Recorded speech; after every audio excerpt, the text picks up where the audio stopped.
So, Thanks very much, Ben. And now over to Josh, who is one of the co-authors of this book. Thanks, Ben. That was great. Just a few words about me. I'm a senior researcher at the New Economics Foundation, which is a London-based think tank. We do work on sustainability, well-being, social justice, and focus very much on the idea that we should do economics as if people and the planet mattered. That's our catchline. And I work specifically on monetary reform. So as Ben said, as one of the authors of the book, there's some copies at the back there, about how the monetary system actually works, because there's very little public understanding, which is why we need organisations like Positive Money to educate people as to how the system works. But the other area I work on are complementary or alternative currencies, sometimes called community currencies. You've probably heard of some. There's quite a strong movement in Wales around social currencies, actually, such as time banking and local exchange trading systems.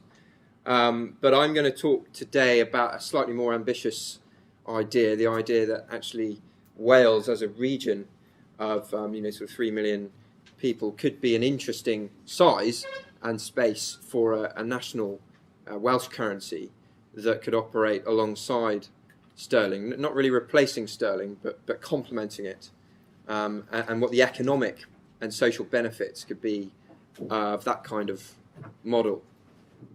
So just to kind of reiterate a little bit what some of the things that Ben was saying, but the fundamental point really is this idea that money is not a neutral kind of commodity that just floats around our economic system. It is the decisions about who creates it, how much of it is created, and to where it is allocated in the economy are absolutely fundamental to our economic futures and to our destinies. And neoclassical economics sort of paints a picture of money as this neutral commodity that enables us to move beyond barter exchange and gets beyond that sort of problem of you needing exactly what the other person wants. That's not the case. Money is fundamentally a political instrument. It is subject to very important legal, political and democratic considerations. The reason we all use sterling is because we all have to pay our taxes in sterling, and the reason we have to pay our taxes is because the state enforces it, and if you don't pay your taxes you will go to jail, and that's the sort of bottom line with money. So it's vitally important. I'm going to talk just quickly about what's wrong with sterling first, to give you a sense of why a Welsh currency might be interesting. Sterling, if you think of money as a sort of measuring stick, it's a form of information for telling us through the price system what the value of an individual is, what the value of a community is, what the value of a certain kind of sector or a certain region is. Sterling is a currency that is essentially for the whole of the UK, as we know, and it tends to reflect the most powerful actors, the most powerful sectors, and the most powerful regions.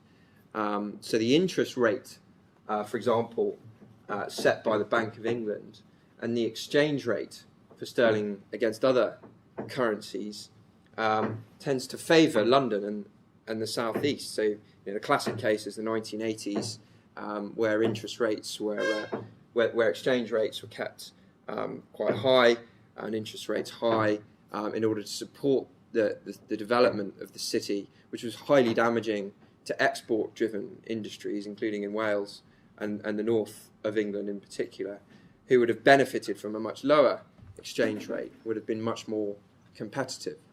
There's a theory in economics around, it's called import substitution. It's this idea that if a region is economically less strong than another region or country, its currency depreciates naturally against that country or region, and as a result you get this import substitution effect. People start buying stuff locally because they can't afford to import stuff from abroad. This is an extremely efficient way of rebalancing regional, local or national economies. It's much more efficient than subsidies, massive subsidies from the EU, which are subject to all these political negotiations and rarely actually reflect market fundamentals. So actually this is a sort of orthodox economics argument for having economic regional currencies. And Jane Jacobs has written a book here where she talks about the city region as the most dynamic and important geographical domain for a currency, kind of travel to work region. That's the most sensible space for a currency.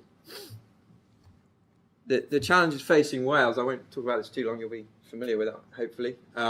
You've got this dynamic of money leaking out of the Welsh economy to international, to big superstores, supermarkets, for example, big consultants, banks.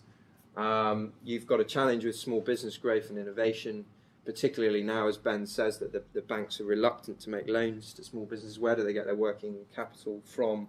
You've got areas of high unemployment or underemployment, wasted human capital, and regional and spatial inequalities. And of course, you need to rethink your regeneration strategy away from being dependent on attracting inward investment from the EU or from big companies, because at the moment we're in this economic downturn. So we need some alternatives, and complementary currencies can provide that. Social currencies, there's two types, and I'm going to focus on the economic ones, but the social currencies value spare capacity or underutilized skills and resources of people who are not valued by the market economy. Everyone has skills, everyone has the ability to look after somebody, for example, but quite often these are neglected. And as I mentioned, agencies such as Spice are doing a great job in Wales with those kinds of social currencies. But economic exchange is the one I want to talk about. This is the notion that money is key function is as a means of exchange, is enabling commodities and production to circulate effectively. How do we stop money leaking out of the Welsh economy? There's all of this money coming in. There's tourists, there's welfare benefits, there's business investors. How do we stop that flowing out of the economy? Well, this is one option. Hard-backed, or national currency-backed currencies, which you may be familiar with. I'm one of the founders of the Brixton Pound in South London, in a city area. We've got about 65,000 in circulation there. The way that works is you buy the currency into circulation with sterling, and then you can use it with, in Brixton, about 200 small independent businesses who restrict its usage to those businesses we believe are most economically promising for the area. Small businesses, for every pound that goes through them, they're much more likely to respend a higher proportion of that on other people in the local economy than the big chains. There's a much more successful model, bigger model in Germany with around euro 5 million in circulation, where they're also making loans using the complementary currency within a defined region. And in the US, we have a similarly sized currency in Massachusetts with around 2 million in circulation. A big advantage for Germany and the US with this kind of model is that they actually have local and regional banks still left. We've lost those in the UK. We don't have them anymore. We have credit unions, but they're on a very small scale generally. And the banks play a key role in administrating these currencies. Bristol, however, are doing a very interesting thing. Your neighbours just down the M4, they're launching a currency, hopefully in June, which will be run by Bristol Credit Union, which is a reasonably sized credit union. And the interesting thing about that model as well is that they'll be accepting Bristol pounds, the local council will be accepting Bristol pounds for business rates. So there'll be a genuine demand for the currency that sort of mimics that very powerful taxation function that I talked about, which is why we all use sterling. So NEF is supporting that programme. It's the second pilot after the Brixton pound, which uses a electronic ICT system that I'll discuss. This is just some of the evidence around why these kind of models can be effective. NEF did some research in 2002 showing that 80 to 90% of money spent in multiples leaks out of the local economy, and some other research in the US there, just showing that it's not so much the amount of money that comes into the economy, that matters for your economic resilience. It's what happens to that money, how many times it circulates around the economy, what's called in economics the velocity of money, the number of transactions that happen before it leaks out of the economy.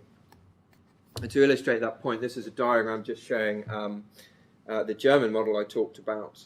What you saw in Germany from the 70s up to 2007 was a decline in the velocity of the Deutschmark and then the euro. Essentially, for some reason, it just seemed to be circulating more slowly. And what happened when they introduced the Chiemgauer, the velocity of money shoots up quite significantly. That's research by an economist in Germany who helped create the model. Now, you may have some skepticism about complementary currencies. You know, there's been hundreds of them over time in different countries. Very few seem to have reached a critical scale to have a real impact on the economy. But I do think now is a very interesting time for them because of mobile phone technology and the internet.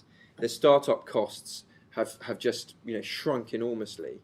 So there's a bit of a Napster, eBay type dynamic happening with money now, where people are creating currencies. You may have heard of Bitcoin, for example, and trading them with very, very low startup costs. And at the New Economics Foundation, we were keen not to miss out on this trend, so we've created an ICT platform for the trading of complementary currencies, along with partners from Holland, Coin, and the Transition Network, the Transition Town Network, and we've piloted that in Brixton. So in Brixton, you can actually buy goods and services in a shop by sending a text message with your mobile phone to the shopkeeper, who receives a receipt electronically. There's no banks involved. There's no fees paid to any banks. There's no credit card hardware to pay for. It's a system designed just for small businesses to massively bring down the cost for accepting electronic payment. Bristol will be using the same thing. So some really exciting developments there. Now, those are local currencies on a smaller scale. What we're interested in for Wales, perhaps, is a national currency. Well, at least that's what maybe Welsh Assembly Government might be interested in. So I thought I'd just talk quickly about two very successful, much larger scale models, national models. The first one of which is the Swiss WER, the Wirtschaftsring, economic ring. This is a cooperative system. It's actually the world's oldest commercial barter model, been around, set up in the Depression in 1934. It's essentially a complementary currency to the Swiss franc. It's denominated in Swiss francs, but you can't change out of, unlike the Brixton pound type model, you can't change out of WER once you have it. Has about 62,000 members, mainly small businesses, medium-sized businesses and individuals, a turnover of 1.2 billion Swiss francs. And it's run by the WER Cooperative Bank, which is a legal bank which also issues Swiss francs. And they effectively issue loans without interest in WER. They charge 2.5% on commercial loans and 1.5% on mortgages, but essentially that's to cover their costs. They're not making profit from the charging of interest. And what's interesting about this model is there's been some evidence to show that it's counter-cyclical. So it sort of defends the Swiss economy against the dynamics Ben was talking about of this very pro-cyclical banking system, where banks essentially at a certain point in the business cycle lose confidence and stop making loans. So this chart is from 1948 up to 2004.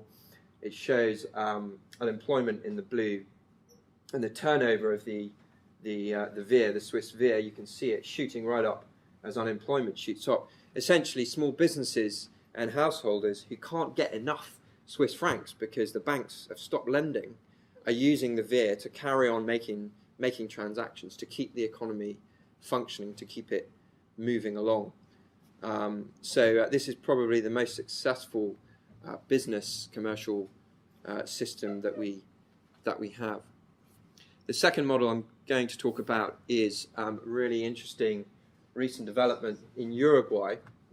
where an organisation called the Social Trade Organisation, which is an NGO based in Holland that do a lot of work in developing countries on currencies, has set up what they call a commercial credit circuit.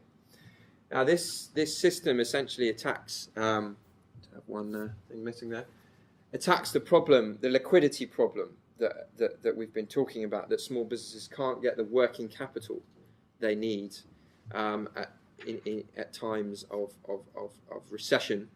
Actually, there's a big problem in Uruguay with a very long lead time I'm just getting all this up, a very long lead time, 90 days in fact, from a small business to issue an invoice to actually receive the money back from usually larger companies or householders. So they can either wait around for 90 days to get the money, or using this system, the C3, which is backed by the Bank of Uruguay, which is a national bank, they can be issued the C3 credits in 15 days and spend them with any other SME within the country. I think it's a country of about 3 million people, on any goods and services of any SME that's part of that circuit, part of that scheme. The other great advantage in Uruguay is that they can pay all their national and regional taxes using the C3. And in Uruguay, a lot of energy companies, the utilities, are nationalised, and they will also be accepting the C3 currency. So you're giving this enormous boost to small businesses, both enabling them to pay their taxes and to buy other goods and services from other SMEs within that network. What's very interesting about this scheme is it sort of mimics the advantage a really big company, a multinational, has, where they set up this kind of scheme internally within their company. So this, if this part of the company in this country over here has got a liquidity problem, they can just borrow from another place over here which has got excess funds. So it's sort of mimicking that on a national level. This is Uruguay, similar size to Wales, and be really interesting to explore whether we could do something similar in Wales, and we're looking to do that again with our partners in Holland. So just a few thoughts on the design of a system like this. Work out what you want it for. There's been a lot of systems that are just set up without a real goal in mind for what they want. I think I identified some of the challenges facing Wales, but you'll know better than me what the real issues are. Where's the spare capacity in the community? Where are the underutilised resources in Wales? You've got tremendous resources in terms of the natural environment. How can you bring those? How can you leverage those? Bring those into circulation.